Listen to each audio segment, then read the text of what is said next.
지난 한 주간을 돌아보면서 밤새 안녕하십니까 하는 그 말이 무슨 말인지를 이해를 했습니다. 구정을 맞이하면서 형님과 함께 구정 인사를 나누었던 것이 바로 엊그제 같았는데 갑자기 몸이 불편해져서 병원에 입원하게 됐습니다.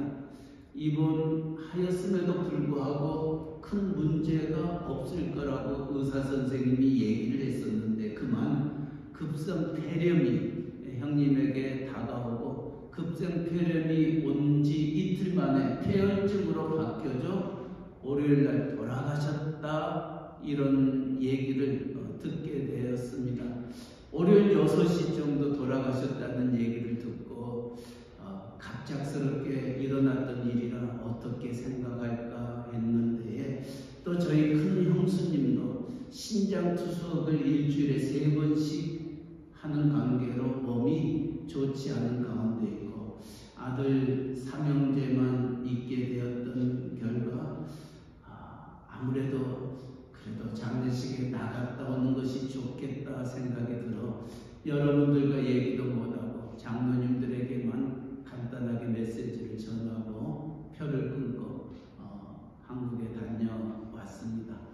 특별히 사랑하는 큰 형수님 신장투석을 하고 있는 가운데 또 아직도 어린 새 조카들을 생각해 놓고 바라볼 때에 무엇으로 그들을 위로할까 생각할 때에 오늘 여호수아 5장 12절 말씀에 만나가 그쳤으니 그 다음 해부터 그 땅에 소출물을 먹었더라 하였던 이 말씀이 제 마음속에 와 닿았습니다. 만나가 그쳤으니, 사실 이 만나가 그쳤다는 이 말은 이스라엘 백성들에게 있어서는 얼마나 곤욕스러운 일이었는지 모릅니다. 하나님께서 이스라엘 백성들을 광야 40년 동안 인도하면서 그들에게 주셨던 양식이 만나였던 겁니다. 사실 애굽에서 바로의 손에서 약속의 땅을 향하여 나아가는 길이 어떤 의미에서 11길이었습니다. 많이 잡아도 한 달이면 좋게 들어갈 수 있는 길이었는데 하나님께서 그 백성을 이렇게 저렇게 약속의 땅을 향하여 가게 하지 아니하고 광야 40년 길을 돌아서 가게 되었던 겁니다. 그들이 준비하면서 나왔던 양식이 모두 동이 났던 그들이었습니다. 이제 앞으로 모든 양식이 동이 났고 우리가 살고 걸어가는 그 길이 광야길인데 무엇으로 우리가 먹고 마셔야 할 것인가? 우리가 농사 지을 수도 없고 또 우리가 어떤 양식을 빌려올 때도 없는 그와 같은 상황 속에 하나님의 백성들은 그들을 인도하여 내었던 모세와 아론을 원망하기 시작했습니다. 이스라엘 애굽에 매장지가 없으므로 우리를 이 땅에 불러내 우리를 죽게 한다. 우리가 무엇을 먹고 살아야 할까 고민하며 모세를 원망하였을 때에 모세도 하나님 앞에 기도합니다. 내가 어찌 이 수많은 사람들 200만 명이나 되는 이 사람들에게 무엇으로 먹여 그들의 삶을 계속해서 이루어 나아갈 수 있을까 하나님 앞에 기도하였을 때에 하나님께서 그 다음날 모세와 그 백성들에게 주셨던 것이 만나였던 겁니다. 출애굽기 16장에 보면은 그들에게 다가왔던 밤새 내려왔던 그 모든 것들을 바라볼 때 가시와 같다 이렇게 얘기합니다. 또 흰색으로 맛이 꿀 썩는 가자와 같이 밤에 이슬같이 내렸다는 겁니다. 마치 우리가 잠을 자고 일어났더니 밤새 눈이 쌓였던 것처럼 이 가시와 같은 흰색에 만나는 가자가 밤새 땅에 가득 쌓여 있었던 겁니다. 그래서 이스라엘 백성들이 밖에 나와보니 무언가 하얀 것들이 가득 쌓여 있는 것을 바라보면서 모세는 한 1인당 한 오멜씩 그것을 거두어 음식으로 삼을 것을 명하였던 것입니다. 한 오멜이라는 것은 지금으로 얘기하면 한 2.2리터 되는 양인데 그것으로 하루 먹기에는 한 사람이 충분한 양이었던 겁니다. 그 만나로 말미암아 40년 광야 생활에 어려움이 없도록 하나님께서 그 백성들을 일용할 양식으로 허락해 주셨던 겁니다. 그런데 이제 모세가 죽고 여호수아가 뒤를 이어 약속의 땅을 향하여 들어간 후에 이 만나가 그쳐버렸던 겁니다. 이제까지는 하나님이 주셨던 이 만나로 말미암아 일용할 양식을 가지고 모든 일들을 행하였는데 양식이 그쳐버려 만나가 그쳐버렸으니 이제 우리가 무엇을 먹고 살아야 할까 고민할 수밖에 없고 당황할 수밖에 없고 마음에 근심과 걱정이 있을 수밖에 없는 그들에게 하나님은 만나 대신 오늘 12절 말씀에 그 땅의 소산물을 그 땅의 소출을 먹었더라 이렇게 말씀하고 있습니다. 만나가 그치고 난 다음 하나님의 백성에게 또 다른 것을 준비해 두셨는데 이제 약속의 땅에서 먹을 수 있는 소출을 그들에게 하나님이 예비해 놓으셨다는 겁니다. 오늘 우리 장로님이 기도하셨던 것처럼 우리가 코로나로 말미암아 얼마나 많은 힘듦이 있었습니까?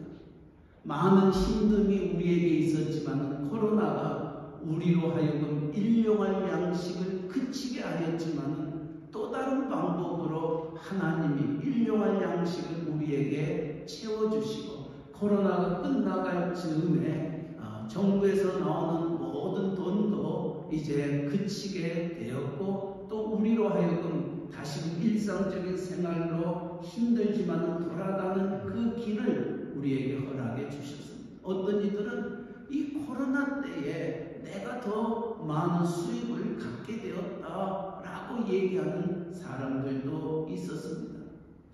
또 안타까운 것은 이 코로나가 끝나가고 이제 새로운 삶을 살아가는 우리들에게 또 온치 않는 또 지진과 또 강풍으로 인하여 세계 곳곳에서 또 이재민들이 난민들이 생겨지고 있는 이와 같은 상황 속에서 우리가 어떤 삶을 살아야 할 것인가 이런 질문을 우리 스스로 아니할 수 없는 것입니다. 정말 세상의 종말이 점점 다가오고 있고 이와 같은 때에 우리가 어떤 삶을 살아야 할 것인가.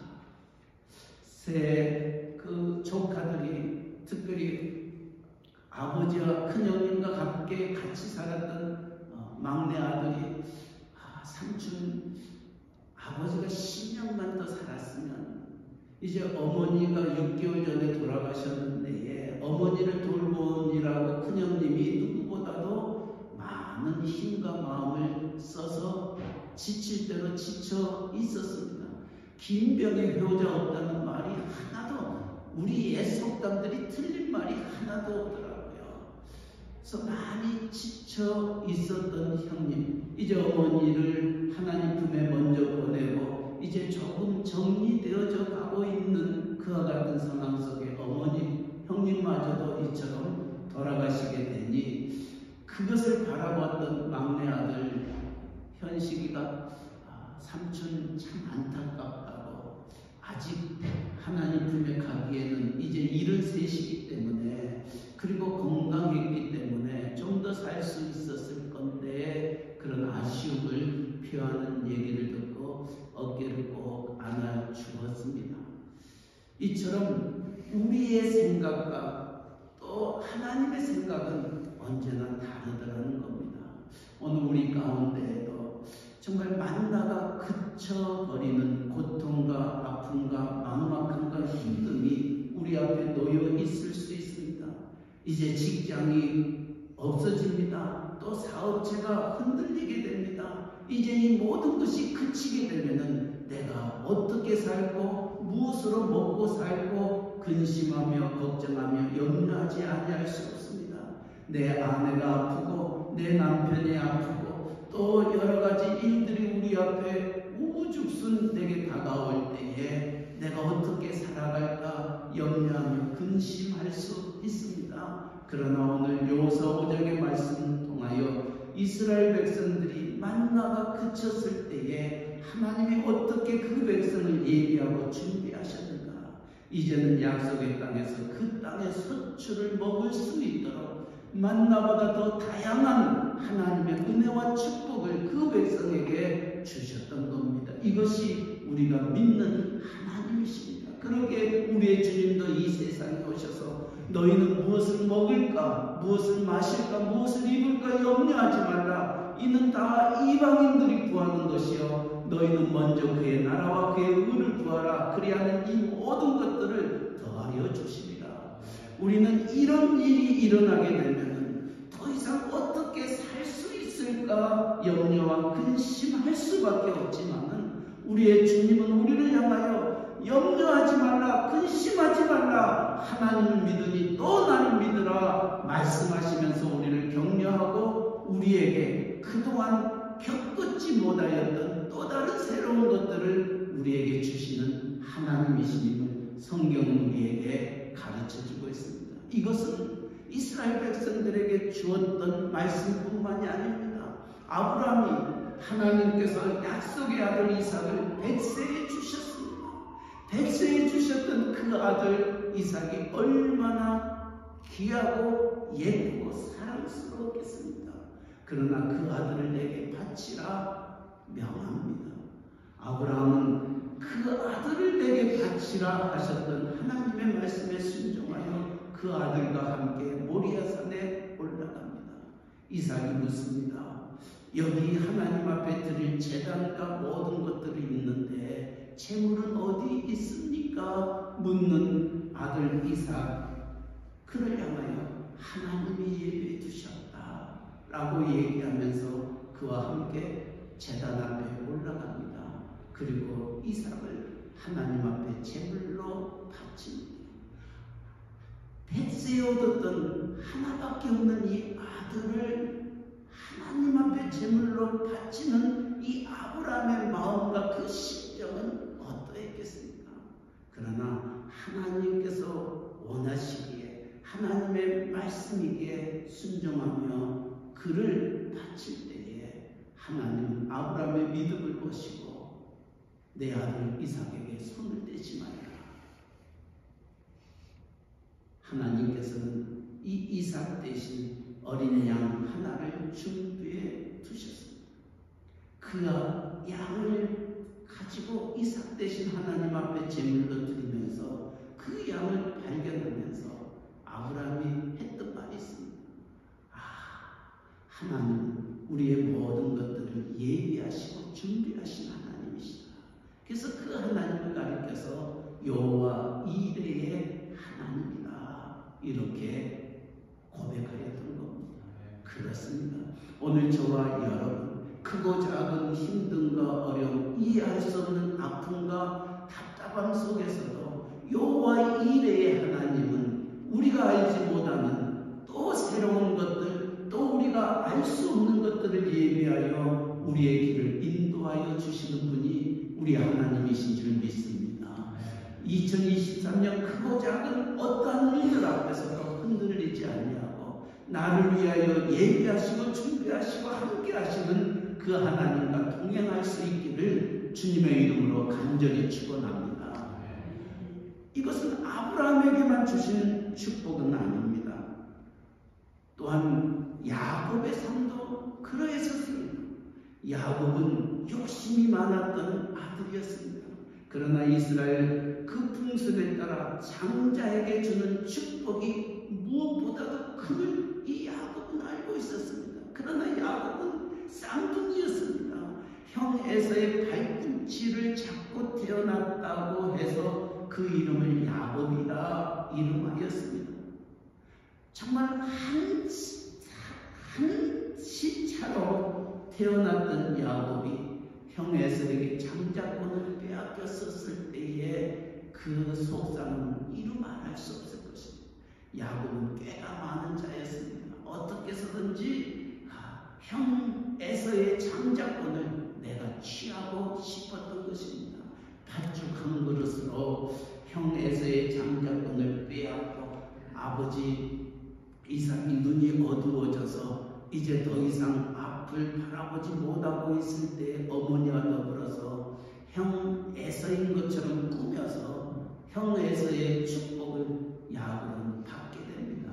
그것을 알았던 에서는 야곱을 죽이기 위하여 혈안이 돼서 찼을 때에 어머니 리브가와 더불어 삼촌 라반의 집으로 야곱을 잠시 피하도록 보냅니다.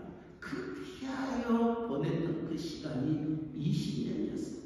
잠깐 피해서 형 에서의 마음이 누그러지면 돌아오도록 이제 그 길을 떠나게 했습니다.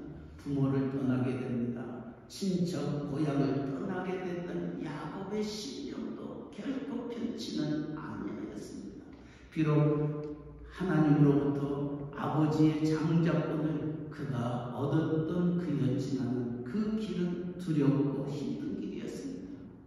삼촌 라반의 집이 결코 짧은 길은 아니었습니다. 밤이 되었습니다. 홀로 그 길을 걸어가고 있었을 때 돌을 베개 삼아 잠을 자고 있었을 때 야곱은 한 번도 경험하지 못했던 하나님의 축복과 환상을 바라봅니다. 돌베개를 메고 잠을 자고 있는 그때에 하늘에서 사다리가 내려옵니다. 그리고 하늘에서 천군 천사들이 야곱을 지키는 그 귀한 광경을 바라보면서 야곱은 고백합니다.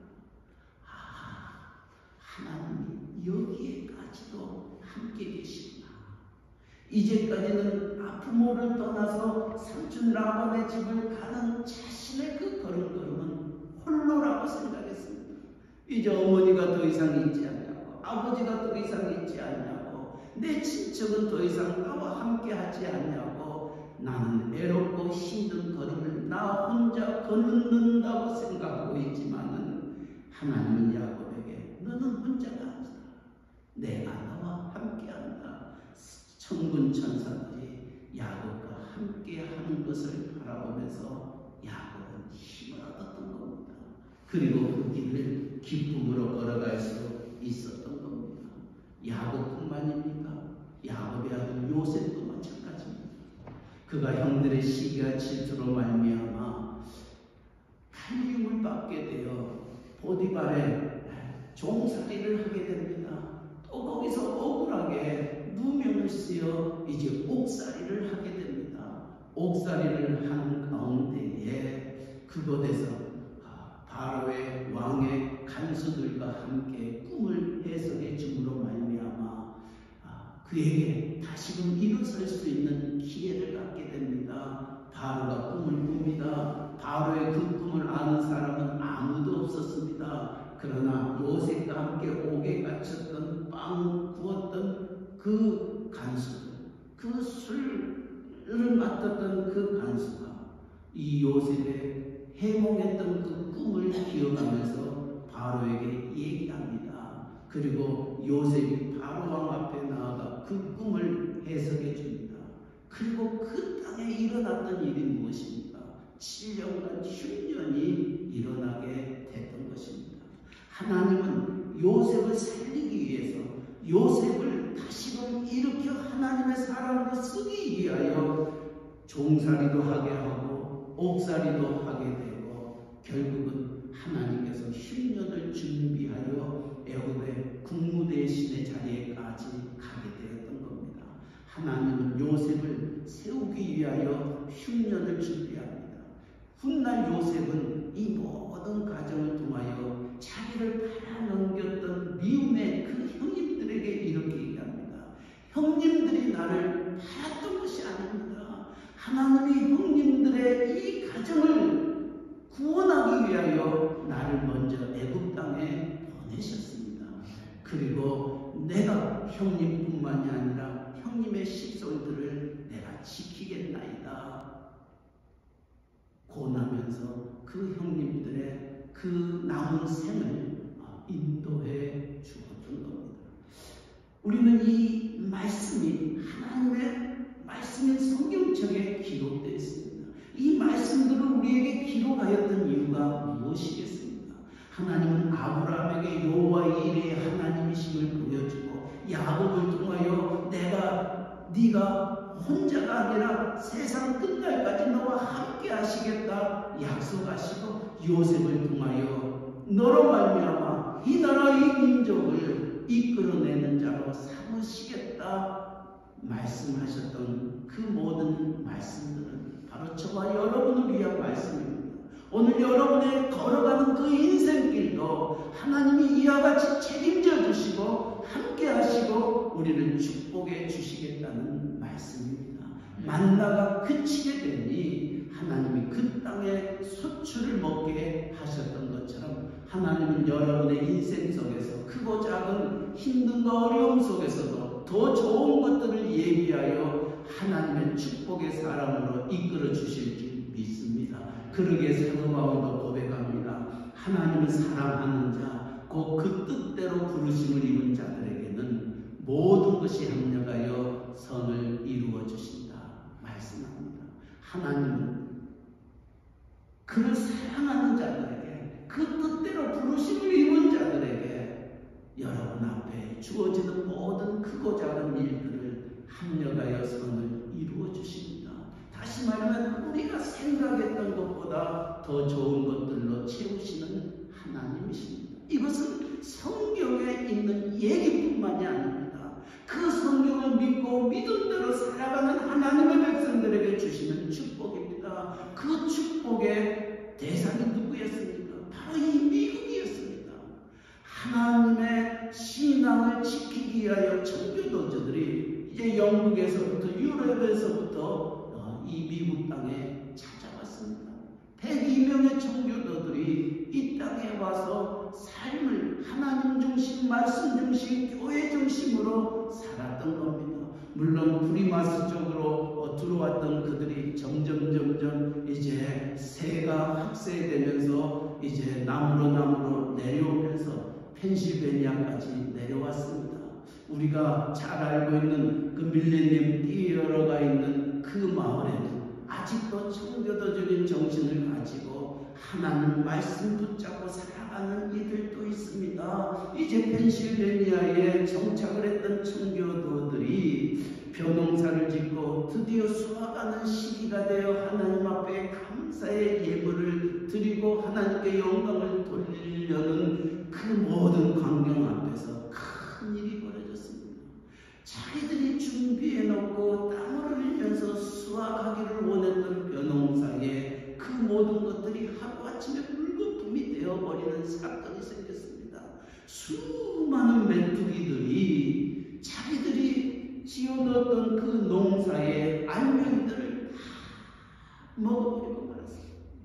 그들은 손에 칼을 들고 낫을 들고 그 벼농사를 망치는 그 메뚜기를 잡으려고 앙단힘을 썼지만은 너무나 많은 메뚜기들이었기 때문에 그들을 다 쫓아낼 수가 없었고 정말 망연자실로 자기들이 해놓았던 그 모든 수확을 그 메뚜기 떼에 버려지는 그 모습 속에서 한마를 잃었습니다.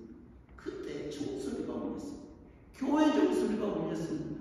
지금은 예배 드릴 시간이 아닌데 교회 종소리가 울리니 그들은 모든 것을 내려놓고 예배당 안으로 들어가 찬송하며 기도하며 오늘 우리에게 부딪히고 있는, 그리고 내일 우리가 무엇을 먹을 것인가 근심과 걱정과 염려 속에서 하나님께 모든 것들을 맡기면서 기도하였습니다. 한참 기도하고 있는데 밖에서 또 엄청난 웅성거리는 소리가 나서 나가보니 거기에 또 다른 희한한 광경이 그들에게 일어났던 겁니다. 메뚜기 떼가 그 수확을 이루는 그 모든 벼를 갉아먹었던 것을 보았던 그들이 이제는 하늘의 갈매기 떼들이 수없이 내려와서 그 벼농사를 망쳤던 그 메뚜기들을 다 잡아먹어 버리고 말았던 겁니다. 그 메뚜기들을 갈매기들이 다 먹고 난 다음에 그만 거기에서 배설물을 넣을 수밖에 없었던 겁니다. 수많은 메뚜기를 먹었던 그들이 쌓았던 그 배설물이 결국은 비료가 되어서 펜실베니아에서 살고 있는 이 청교도들을 다시금 하나님의 풍성한 수확을 갖게 하였던 겁니다. 그래서 펜실베니아의 상징의 동물이 있다면 바로 갈매기입니다. 그래서 펜실베니아는 이 갈매기는 하나님께서 우리를 살리시고 우리를 인도하시고 우리와 함께하여 주셨던 상징이라고 생각하고 펜실베니아 주를 여러분이 찾아보면 그 펜실베니아를 대표하는 그 상징이 갈매기였던 겁니다. 이처럼 하나님은 오늘을 살고 있는 우리들에게도 동일한 역사로 함께하시는 하나님입니다. 만나가 그쳤다고 염려와 근심과 걱정하지 마시기 바랍니다. 하나님을 사랑하는 자들에게는 만나보다 더 좋은 것들을 예비하시고 준비하시고 여러분을 먹이시고 하나님의 살아계심을 여러분에게 보여주실 줄 믿습니다. 강하고 담대히 그 하나님 의지하시고 여호와 이레의 하나님 나와 함께 하시는 하나님을 기억하면서 내가 믿는 하나님은 나의 모든 것들을 예비하신 하나님이시다. 나를 지키시고 보호하시는 하나님이시다. 나와 세상 끝날까지 함께 하시는 하나님이시다. 고백하는 우리 모두가 되시기를 주님의 이름으로 간절히 축원합니다.